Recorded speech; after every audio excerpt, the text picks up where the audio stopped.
श्री कृष्ण गोविंद हरे मुरारी हे नाथ नारायण वासुदेवा। जय श्री कृष्ण। नमस्कार दोस्तों, स्वागत है आप सभी का मेरे YouTube चैनल आर के भक्ति में।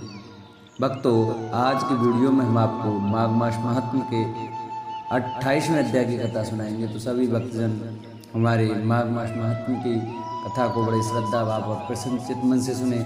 जो भक्त हमारे चैनल पर नए आए हैं, जिन्होंने अभी तक हमारे चैनल को सब्सक्राइब नहीं किया है, वो हमारे चैनल को सब्सक्राइब करें, वीडियो को लाइक करें और कमेंट में ओम नमो भगवती वासुदेवाय जय श्री कृष्ण अवश्य लिखें। बोलो विष्णु भगवान की जय। वशिष्ठ जी कहने लगे कि हे राजा दिलीप, बहुत से जन समूह सहित अच्छोद सरोवर में स्नान करके सुखपूर्वक मोक्ष को प्राप्त हो गए। तब लोमस जी कहने लगे, संसार रूपी इस तीर्थ राजा को सब श्रद्धा पूर्वक देखो। यहाँ पर 33 करोड़ देवता आकर आनंद पूर्वक रहते हैं। यह अक्षय वट है जिनकी जड़ें पाताल तक गई हैं और मार्कंडे ऋषि प्रलय के समय भगवान इसी अक्षय वट का आश्रय लेते हैं। यही शिव जी की प्रिय भगवती भागीरथी है, जिसकी सिद्ध लोग सेवा करते हैं। यह गंगा स्वर्ग के हेतु पताका है। इसका जल पीकर मनुष्य मुक्त हो जाते हैं। हे मुने, सभी प्राणी इस नदी को यमुना से मिली हुई पाते हैं। इसका संगम बड़े पुण्य से प्राप्त होता है।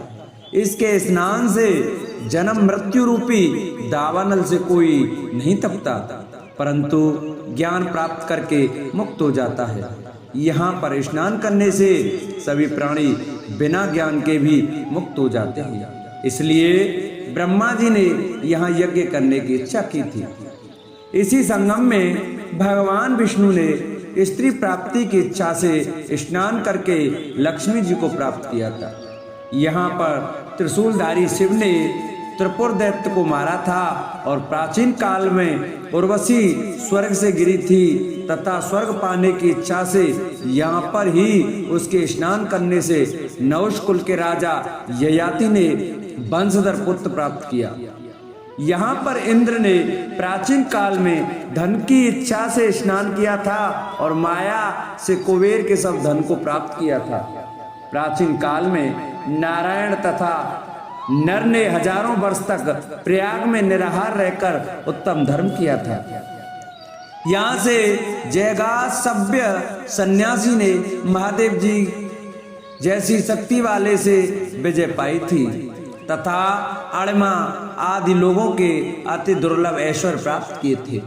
इसी क्षेत्र में तपस्या करके श्री भरद्वाज सप्त ऋषियों में सम्मिलित हुए, जिन्होंने भी यहाँ स्नान किया।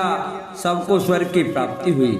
इसलिए हमारे विचार से तुम त्रिवेणी में स्नान करो। इस स्नान से पहले किए हुए तुम्हारे सब पाप नष्ट हो जाएंगे और संपूर्ण वैभवों को प्राप्त हो जाओगे। ऋषि के इस प्रकार के सत्य वचन सुनकर सभी श्रेणी में स्नान करने के लग गए और उसी स्नान करने से सबकी पिशाचता नष्ट हो गई। साप से विमुक्त होकर उन्होंने अपना शरीर धारण कर लिया। वेद निधि ने अपनी संतान को देखकर प्रसन्नचित्त होकर लोमस जी को संतुष्ट किया और कहा कि आपके अनुग्रह से ही श्राप से विमुक्त हुए हैं। अब आप इन बालकों के योग धर्म को कहिए। लोमस जी ने कहा कि इस युवा कुमार ने वेदों का अध्ययन समाप्त कर लिया है, इसलिए इन कन्याओं के प्रीत पूर्वक कर कमलों को ग्रहण करें। तब लोमस जी तथा अपने पिताजी की आज्ञा से इस ब्रह्मचारी ने 5 कन्याओं से विवाह किया। इन कन्याओं के सब मनोरथ पूर्ण हुए। जिसके घर में यह माघ मास महात्म्य की पूजा होती है, वहाँ नारायण भी पूजे जाते हैं। पुष्कर तीर्थ में, प्रयाग में, गंगा सागर में, देवालय में, कुरुक्षेत्र में तथा विशेषकर काशी में इसका पाठ अवश्य करना चाहिए और इसके पाठ को सुनना चाहिए। वो पुष्कर तीर्थ में ग्रहण के अवसर पर इसके पाठ का दुगना फल मिलता है और मरने पर वैष्णव पद की प्राप्ति होती है। बोलो माघ मास महात्म्य की जय।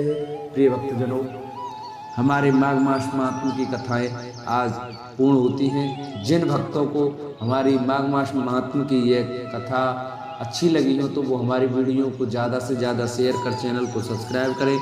जिन्होंने अभी तक हमारी वीडियो को लाइक नहीं किया वो वीडियो को लाइक करें और कमेंट में राधे राधे जय श्री कृष्ण अवश्य लिखें। बोलो विष्णु भगवान की जय।